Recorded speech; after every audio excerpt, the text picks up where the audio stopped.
Jones.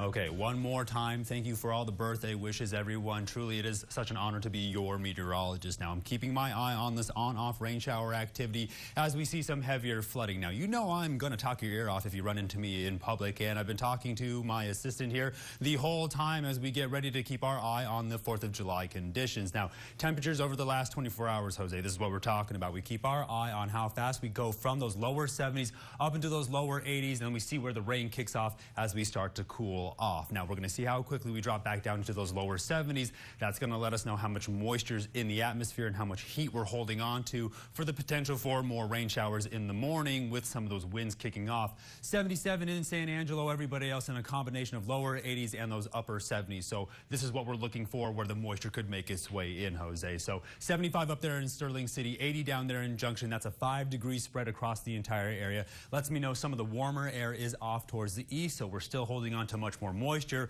Where off towards the west, it's already done raining. So that circulation headed off towards the east. Now, when we talk about temperatures and dew points, this is what we're looking for. Now, they're also in the 70s, but in the lower 70s. As they come closer together, both those numbers, that's where we're going to see more moisture. Now, dew points are in those 80s and those 90s across the board. So as they correlate that to some of those warmer temperatures, you can see where they're going to reach that atmospheric point, and that's where we're going to see more rain off towards the east in the early morning hours when those temperatures reach that point before it pushes in from the east off towards the west. Now, moisture tracker is going to show you where the high concentrations of yellow will stay over us. That lets us know the potential for rain is high going into this 4th of July weekend, so be safe out there. Upper level pattern is driving all the moisture, so we're keeping our eye on the high pressure that works its way in from the west down around the panhandle and then starts to form by next week where things will dry out. That looks like the heat dome because it's going to try to push us up into those mid-90s, but nowhere near those triple digits.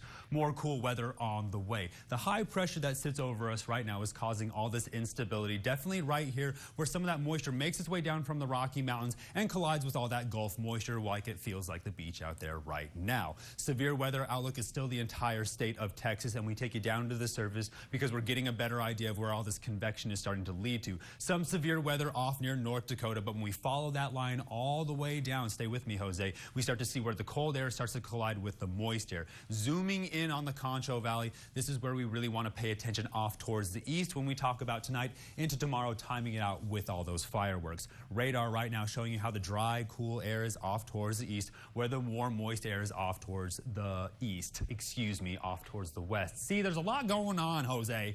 When we get a good look at the future cast, it's really going to be held back and forth with those winds like we were talking about. Now, some low cloud cover made its way in, some heavier rain, definitely everybody coming back from the break, but you see how quickly it dies out. Now, this is 9:30 by the show. You see near El Dorado, it's definitely going to develop. Now, the future cast could be off, so let's just be prepared because it's going to be heavy, quick, and then out of the way. So definitely soaked out there, so fire up those fireworks, but then we're cleaning up after ourselves because more rain makes its way in again from the east in those afternoon hours when we reach those temperatures, and that's where we're going to see more flooding throughout the area. So I definitely don't want to see any of that garbage flushed down into those rivers and those flooding areas. By Sunday afternoon, look how spotty it is. So we're still holding on to a lot of that thunderstorm activity. Tonight, as we cool off into those 70s, watching for more rain to make its way in, some flooded areas, some slick roads, and it's just going to be humid out there. Then tomorrow, we're only getting up into those upper 80s. We're going to time out this rain shower activity. We're going to be prepared for some flooding, some fireworks,